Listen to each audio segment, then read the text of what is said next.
অনুশীলনী 4.1 এর সমাধান করব। আমাদের যে সমাধান দেওয়া আছে সেখানে 17 থেকে 20 পর্যন্ত সমাধান দেওয়া আছে। সমাধান মানে কি? কোনো চলকের নির্দিষ্ট একটি মান নির্ণয়। কোনো চলকের একটি মান নির্ণয়। দেখেন আপনাদের বোর্ডে 17 এবং 18 নম্বর অঙ্ক দেওয়া আছে। 17 নম্বর এবং 18 নম্বর অঙ্কে কি বলছে সেটা আগে বুঝবো, তারপর অঙ্কের সমাধানে যাব। 17 নম্বর অঙ্কে যেটা বলছে খেয়াল করেন। বলছে 4 পাওয়ার x = 8। 4 এর উপরে পাওয়ার কত? x ইকুয়াল টু কত? 8। এইখান থেকে চলকের মান নির্ণয় করতে হবে। কত? যত হবে সেটাই x এর মান নির্ণয় করতে হবে। তাহলে খেয়াল করো, তাহলে আমরা এভাবে লিখতে পারি কিনা, 2 বেস পাওয়ার 2 স্কয়ার। আমরা এভাবে লিখতে পারি যে 4 কে যদি ভেঙে নিই তাহলে 2 স্কয়ার, এরপর কত? x। আবার 8 কে যদি 2 ভিত্তি বেজে ভাঙি, 2 বেজে ভাঙি তাহলে কত হবে? 2 এর উপরে কিউব। 2 বেজে ভাঙলাম 4 কে, 4 এর উপরে স্কয়ার মানে 2 এর উপরে স্কয়ার মানে 4, আর 2 এর উপরে কিউব মানে 8। দেখেন আপনি একটু খেয়াল করেন যে এখানে 2 এর উপর কিউব মানে কি? 3টা 2 গুণ। তাহলে 3টা 2 গুণ করেন, 2 দুগুণে 4, 4 দুগুণে 8। আবার 2টা 2 গুণ করলে কত? 2 দুগুণে 4। তাহলে দেখেন পাওয়ারের উপরে পাওয়ার থাকলে কি হয়? পাওয়ারের উপরে পাওয়ার থাকলে গুণ হয়। a power n equal to power হচ্ছে n ইকুয়াল টু কত হবে? a power m n। পাওয়ারের উপরে পাওয়ার থাকলে সবসময় সেটা গুণ হয়ে যায়। তাহলে দেখেন 2 পাওয়ার 2x পাওয়ার পাওয়ার গুণ হয়ে গেছে। 2 পাওয়ার 2x ইকুয়াল টু 2 পাওয়ার 3। দেখেন তো দুই পাশে বেস কি সেম? 2 2 বেস সেম হলে বেস উঠে যায়, তাহলে থাকে কত? 2 পাওয়ার x ইকুয়াল টু কত? 3।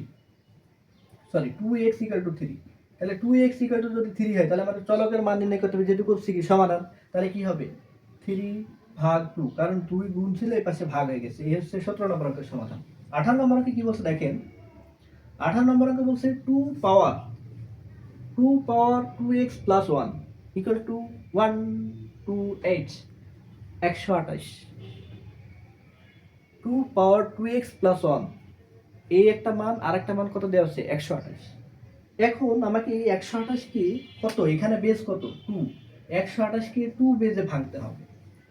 তাহলে 2 বেজে ভাঙলে কত হবে? দেখেন 2 পাওয়ার 7 যদি করি তাহলে কত হয়? 2 পাওয়ার 7 মানে 7টা 2 গুণ। তাহলে 1 2 3 4 5 6 7, 7টা 2 গুণ করে 128 হয় নাকি? দেখেন তো, 2 দুগুণে 4, 4 দুগুণে 8, 8 দুগুণে 16, 16 দুগুণে 32, 32 দুগুণে 64, 64 দুগুণে কত? 128। তাহলে 7টা 2 গুণ করলে 128 হয়। তাহলে আমরা এখানে লিখতে পারি এইভাবে যে 2 এর পরে পাওয়ার কত? 2x plus 1 equal to 2 power 7। Base same, তাহলে বেস উঠে যায়। তাহলে 2x প্লাস 1 ইকুয়াল টু কত? 7। তাহলে দেখেন 2x এই পাশে রেখে দিলাম, যদি 1 এই পাশে যায় তাহলে যোগ আছে, হয়ে যাবে কি? বিয়োগ। তাহলে 7 মাইনাস 1, তাহলে 2x ইকুয়াল টু 6। এই 2x 2 কি আছে? গুণ আছে। গুণ যদি এক পক্ষ থেকে অন্য পক্ষে স্থানান্তর হয় তাহলে গুণ থাকলে ভাগ হয়। তাহলে ভাগ করেন, তাহলে x ইকুয়াল টু 6/2। 6 কে যদি 2 দ্বারা ভাগ করেন কত হয়? 3। 6 কে 2 দ্বারা ভাগ করলে 3, 3 দুগুণে 6, তাহলে x ইকুয়াল টু 3। অতএব x ইকুয়াল টু 3। এটা হচ্ছে এই অঙ্কের সমাধান। এই হচ্ছে 17 এবং 18 নম্বর অঙ্কের সমাধান। এখন আমরা 19 এবং 20 নম্বর অঙ্কের সমাধান করব।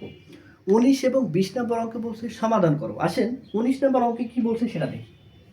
19 নম্বর অঙ্কে আপনাকে বলছে যে √3 এরপরে পাওয়ার হচ্ছে x প্লাস 1 ইকুয়াল টু 3√3 এরপরে পাওয়ার হচ্ছে 2x মাইনাস 1।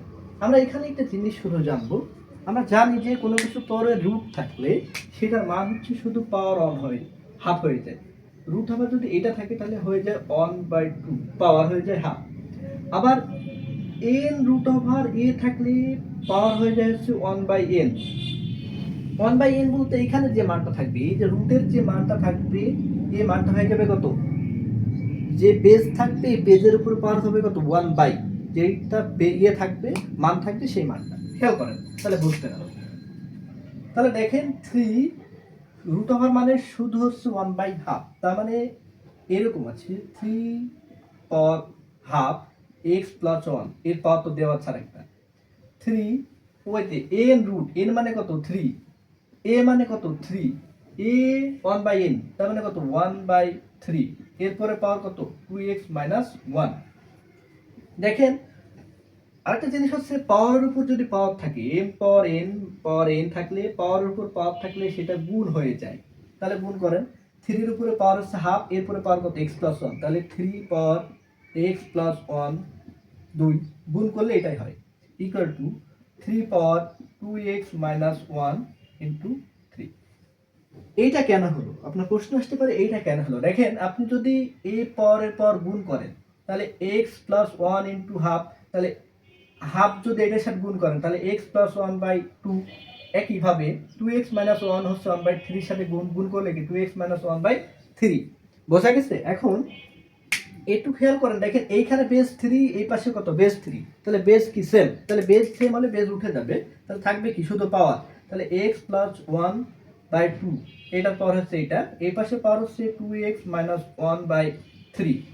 দেখেন তো আপনি আর গুণ করা যায় কিনা, এটার সাথে এটা গুণ, এটার সাথে এটা গুণ, তাহলে 3x প্লাস 1, এই 3x প্লাস 1 এর সাথে গুণ করলে 3x plus 1 equal to 2x এর সাথে গুণ করেন তাহলে 4x, 2 মাইনাস 1 এর সাথে গুণ করেন তাহলে মাইনাস 2, তাহলে 3x এই x এই পাশে নিয়ে আসেন তাহলে 4x মাইনাস 4x প্লাস ছিল মাইনাস হয়ে গেছে ইকুয়াল টু মাইনাস 2 আসে, এই পাশে প্লাস 1, এই পাশে গেলে কি মাইনাস 1 হয়ে গেছে, তাহলে কত হবে minus x equal to minus 3। দেখেন তো উভয় পাশে মাইনাস আছে, তাহলে মাইনাস দিয়ে যদি আপনি গুণ করে দেন তাহলে কত হবে x ইকুয়াল টু 3, এইটার মান হবে কত x ইকুয়াল টু 3। 20 নম্বর অঙ্কে আসি, অনেক ইম্পর্টেন্ট একটা অঙ্ক 20 নম্বর অঙ্ক। 20 নম্বর অঙ্কটা একটু ব্যতিক্রম বলতে ধরে নিতে হবে অঙ্কটা। তাহলে দেখেন 2 পাওয়ার x প্লাস, আমি বলেছিলাম পাওয়ার যদি বিয়োগ থাকে তাহলে ভাগ হয়ে যায়, যদি তারা বেস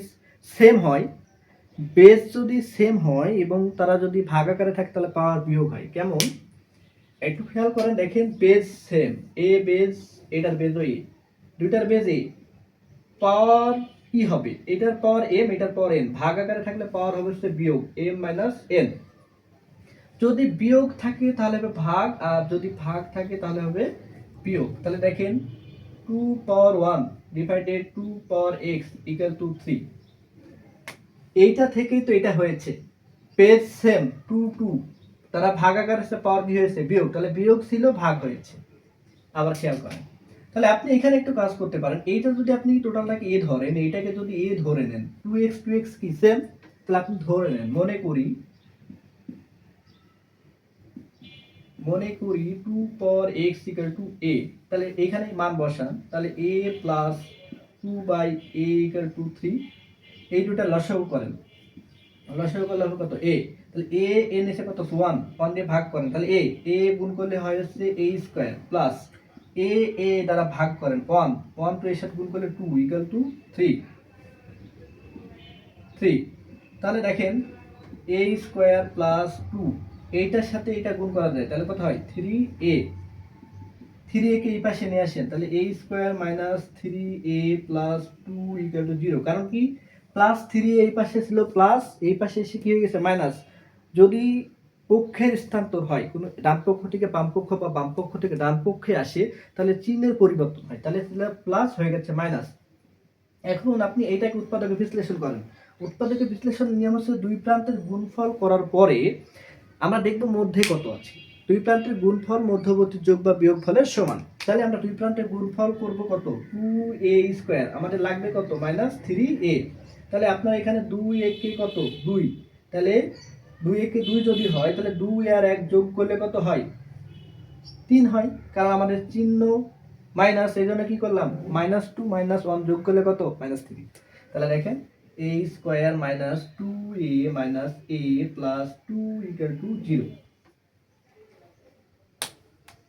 দুইটা a আর একটা a যোগ করব, চিহ্ন কি সেম, চিহ্ন সেম থাকার জন্য যোগ হয়, তাহলে মাইনাস মাইনাস সেম চিহ্ন, তাহলে -2a আর -2a যোগ করলে কত হয় -3a। এখন কমন নেন, কমন নেবেন কিভাবে, এই দুটার মধ্যে কত কমন যায় a কমন যায়, তাহলে a -2, এইটার মধ্যে কিছু না মানে 1 কমন যায় -1, তাহলে a minus a plus a minus a -2 equal to কত 0। তাহলে দেখেন এই দুটার মধ্যে কত কমন যায়, এই দুটার মধ্যে কমন যায় হচ্ছে এ মাইনাস টু আছে, তাহলে এ মাইনাস টু কমন নিলাম, থাকে কি A minus one equal to zero. আমরা একটা কথা জানি এখানে যে এক বা একাধিক রাশির গুণফল যদি শূন্য হয়, সমাধানে এক বা একাধিক রাশির গুণফল যদি শূন্য হয়, তাহলে প্রত্যেকটা পদ বা রাশি সমান শূন্য হয়। প্রত্যেকটা, দেখেন এ একটা রাশি বা পদ, এ একটা পদ, এই দুইটা রাশির গুণফল কত হয়েছে? শূন্য। তাহলে প্রত্যেকটা রাশি সমান শূন্য। এ মাইনাস টু ইকুয়াল টু শূন্য, আবার এ মাইনাস ওয়ান ইকুয়াল টু শূন্য। বোঝাতে পারছি? এখন দেখেন, তাহলে এর মান আমরা জানি, এর মান কত হয়ে যাবে এখানে? টু। এর কত মান ধরেছিলেন? এই যে আপনি এখানে ধরে নিয়েছেন, মনে আছে? a equal to two power x, এই যে two power x equal to two. তাহলে a পাওয়ার ওয়ানের টু এর পাওয়ার কত আছে? ওয়ান। a পাওয়ার কত আছে? এক্স। দুইটার বেস কি? সেম। তাহলে দুইটার বেস সেম হলে কি বেস রুট হয়ে যায়, থাকবে কি শুধু পাওয়ার। তাহলে এক্স ইকুয়াল টু ওয়ান। এই পাশে একবার খেয়াল করেন যে a ইকুয়াল টু কত হয়? ওয়ান। তাহলে a এর পাওয়ার কত আমরা জানি? এক্স ইকুয়াল টু কত? ওয়ান। এই ওয়ান মানে কি আমরা জানি, কোনো কিছু পাওয়ার যদি শূন্য হয় তাহলে ওটার মান কত হয়? ওয়ান। তাহলে এরকম হয় যে two power x equal to two power zero, তাহলে বেস সেম উঠে যায়, তাহলে এক্স ইকুয়াল টু কত? জিরো। তাহলে আমরা এক্স এর মান কত পেলাম এখানে? তাহলে আমরা এক্স এর এই সমাধানের মান পেয়েছি হচ্ছে, একটার মান হচ্ছে এক্স এর মান হচ্ছে পেয়েছি ওয়ান, আর একটা এক্স এর মান পেয়েছি জিরো। ওই যে একটা এক্স এর মান পেয়েছি ওয়ান, আর একটা এক্স এর মান পেয়েছি জিরো। সমাধান হচ্ছে এইটা হচ্ছে এক্স এর মান। এক্স এর মান হচ্ছে 10 বা 1।